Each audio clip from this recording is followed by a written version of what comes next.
အားလုံးမင်္ဂလာပါတကယ်ချင်းတို့ရေဒီနေ့ကျမတို့ဖွဲခါဟန်နွိုင်းမြို့ထဲမှာရှောက်လဲမှာဖြစ်ပါတယ်အခုကျမတို့ကြံကုတ်လို့အမည်ရတဲ့ဖျားเจ้าကိုရောက်နေတာပါဒီဖျားเจ้าက600စုကလေးရတည်ရှိခဲ့တာဖြစ်ပြီးဟန်နွိုင်းမှာရှိတဲ့ဗုဒ္ဓဘာသာဖျားเจ้าလေးထဲမှာသက်တမ်းရှိဆုံးဖျားเจ้าဖြစ်ပါတယ်မူလအစကဒီဖျားကို Red River ရဲ့ကမ်းနားမှာတည်ထားခဲ့တာပါမြေကမ်းပါးတွေတိုက်စားခံရမှုကြောင့်1615ခုနှစ်မှာတော့ဒီဖျားကိုအခု Wesley ရဲ့အလယ်ယာကျွန်းကိုပြောင်းရွှေ့တည်ထားခဲ့တာဖြစ်ပါတယ်သူတို့ဖျားမှာကတ်ထားတဲ့ဒီတီးကိုကျွန်မအရင်တော့လုံးဝမမြင်ဘူး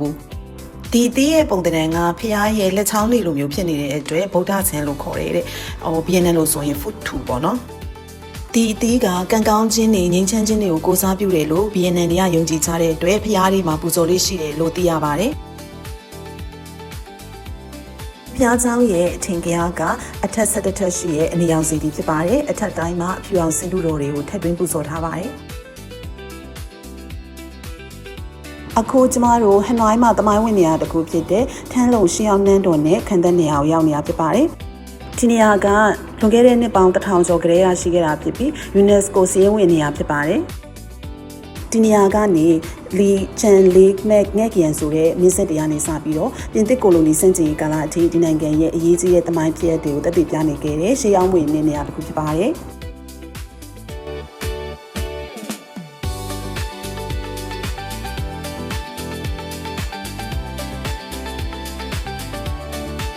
ဒီဟနွိုင်း Flat Tower ကဟနွိုင်းမှာရှိတဲ့တမိုင်းဝင်အဆောက်အဦတွေထဲမှာတစ်ခုဖြစ်ပါတယ်။ငွေရင်မင်းဆဲ1805ခုနှစ်ကနေ1812ခုနှစ်အတွင်းမှာတည်ဆောက်ခဲ့တာဆိုတော့အခုဆိုရင်နှစ်ပေါင်း200ကျော်တန်းရှိနေပြီပေါ့နော်။ဒီနေရာကိုပြင်သစ်ကိုလိုနီခေတ်မှာပြင်သစ်စစ်တပ်တွေကစောင့်ကြည့်ရေးမျှော်စင်အဖြစ်အသုံးပြုခဲ့တယ်လို့မျိုးဗီယက်နမ်စစ်ပွဲကာလမှာလည်းဟနွိုင်းရဲ့လေကြောင်းကာကွယ်ရေးတပ်တွေကစောင့်ကြည့်ရေးမျှော်စင်အဖြစ်အသုံးပြုခဲ့ပါတယ်။1945ခုနှစ် August Revolution အပြီးမှာဗီယက်နမ်နိုင်ငံရဲ့အလံကိုပထမဆုံးလွှင့်ထူခဲ့တဲ့နေရာပေါ့နော်။ဒီ Flat Tower ကမြို့အောင်ခံတပ်ထဲမှာမပြတ်မစည်းပဲကျန်နေခဲ့တဲ့နေရာတစ်ခုဖြစ်ပါတယ်အခုနောက်ထပ်သွားမယ့်နေရာက tourist တွေအလည်များတဲ့ Hanoi Train Street ပါ။ဘာတွေရှိလဲတစ်ချက်လောက်လိုက်ကြည့်ကြမယ်။ tourist တွေအလားများတော့လေရထားလမ်းဘေးမှာ coffee ဆိုင်နဲ့စားတောက်ဆိုင်တွေကြီးပဲ။ဈေးကတော့လေတခြားနေရာတွေနည်းနည်းပိုများတယ်။ဗီယက်နမ်တွေကအရန်စီးပွားရှာတော်တယ်လို့ပြောရမယ်။ဒီနေရာတိတိလေးကိုပဲအောင်မြင်တဲ့ဝင်ငွေရလမ်းတစ်ခုအနေနဲ့ဖန်တီးထားနိုင်တယ်ပေါ့နော်။ဒီရထားကရုံးခွင့်ရက်ဆိုရင်အနည်းဆုံးတစ်နာရီတစ်ခါလောက်ဖြတ်လေးရှိရဲ။ရုံးပိတ်ရက်တွေမှာတော့ပို့ပြီးအကျဉ်းကြီးပိုများပါတယ်။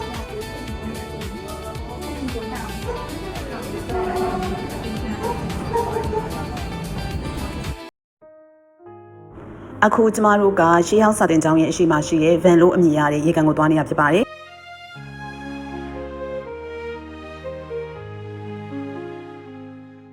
ရှေးခေတ်တုန်းကဒီနာစာတင်ကျောင်းမှာပညာသင်ကြားနေတဲ့ကျောင်းသားတွေကဒီပန်းချန်တွေကိုလာပြီးတော့ကြပြရေးကြတယ်တွေးချင်းဖလှယ်ကြတယ်စာတွေဖတ်ကြတဲ့နေရာပေါ့နော်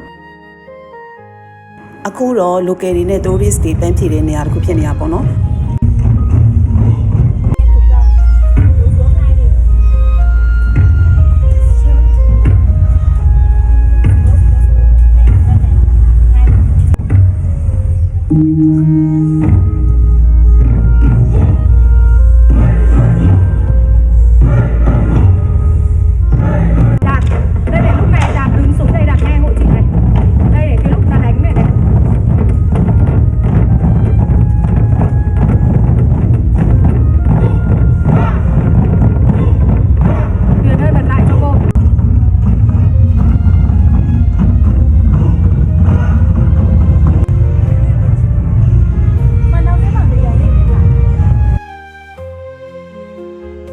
အခုကျမတို့ခေါ့တူဆန်လို့အမည်ရတဲ့ဗီယက်နမ်နိုင်ငံရဲ့ပထမဆုံးတက္ကသိုလ်ဝင်ထဲကိုရောက်နေတာဖြစ်ပါတယ်။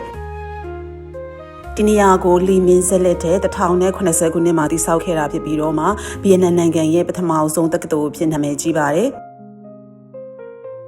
ဒီဝင်းထဲမှာခြံဝင်းပေါင်း9ခုရှိပြီးတော့မှရာစုနှစ်ပေါင်းများစွာပညာရေးနဲ့အတွေးခေါ်ရေးသင်ကြားပေးခဲ့တဲ့တမိုင်းဝင်နေရာတစ်ခုဖြစ်ပါတယ်။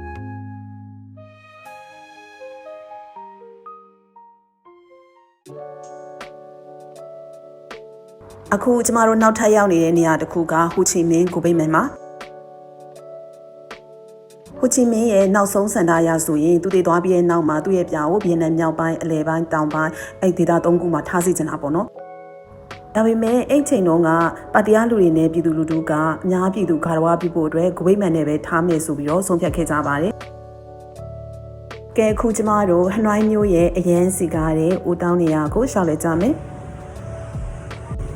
ဒီနေရာလေးကလွန်ခဲ့တဲ့နှစ်ပေါင်း1000ကျော်ကလေးကတည်ခဲ့တာဖြစ်ပြီးတော့မှလမ်းချင်းချင်းလေးတွေရိုးရာအဆောက်အဦတွေစက်တောက်ဆိုင်တွေဈေးဆိုင်တွေ street food တွေနဲ့အရင်ကိုစီကားတဲ့နေရာတစ်ခုဖြစ်ပါတယ်